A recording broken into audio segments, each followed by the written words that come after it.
نحمدہ و نصلی علی رسولہ الکریم بسم اللہ الرحمن الرحیم۔ حضرت عائشہ رضی اللہ تعالی عنہا ارشاد فرماتی ہیں کہ نبی رحمت صلی اللہ علیہ وسلم رمضان المبارک کے آخری عشرے میں عبادات کا اس قدر اہتمام کرتے کہ راتوں کو بیدار رہتے اور اہل خانہ کو بھی راتوں کو جگاتے،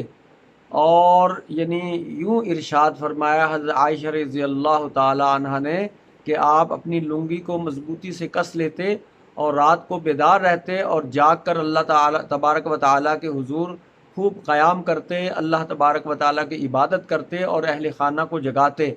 اور ان طاق راتوں کا خصوصاً اہتمام فرمانے کا آپ صلی اللہ علیہ وسلم نے حکم ارشاد فرمایا ہے۔ نبی کریم علیہ الصلوۃ والسلام کا ارشاد عالی ہے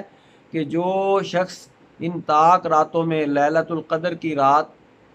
تلاش کرتے ہوئے جسے یہ رات میسر ہو آ جائے، اللہ تبارک و تعالیٰ اس پر خاص رحمت نازل فرماتے ہیں، اور اس رات اللہ کے فرشتے نازل ہوتے ہیں، حتیٰ کہ جبرائیل امین علیہ الصلاۃ والسلام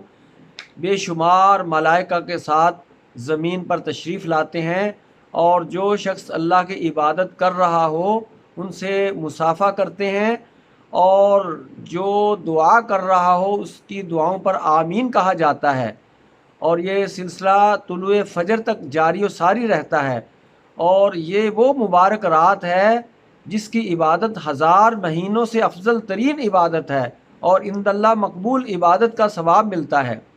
تو لہٰذا رمضان المبارک کا آخری عشرہ اتنا مبارک ہے، اور اس کی راتیں اتنی مبارک ہیں، اور بالخصوص طاق راتوں کو جاگ کر عبادت کرنا، اور پھر خوش قسمت ہے وہ شخص جو ان راتوں کو جاگ کر عبادت کرتا ہے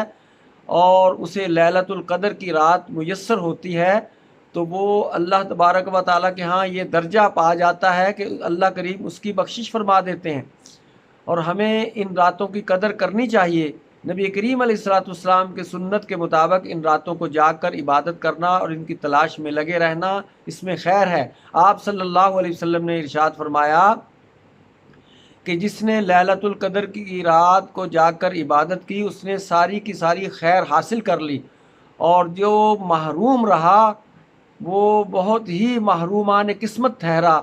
کہ وہ ہر طرح کی خیر سے محروم ہو گیا۔ تو اس لیے ہمیں اس رات کی تلاش کے لیے بہت ہی بہتر ہے کہ ہم سنت کے مطابق رمضان المبارک کا آخری عشرہ جو ہے اس کا اعتکاف کریں۔ اگر اعتکاف نہیں کر سکتے تو کم از کم جو ہے ان طاق راتوں میں بیدار ہو کر اللہ تبارک و تعالیٰ کی خوب عبادت کریں، اللہ سے بخشش اور مغفرت طلب کریں، اور تلاوت کلام پاک، صدقہ و خیرات، ہر طرح کی نیکی اس رات کو کریں۔ اللہ کریم ہمیں ان راتوں کی قدر و منزلت عطا فرمائے۔ آمین۔ وآخر دعوانا ان الحمد للہ رب العالمین۔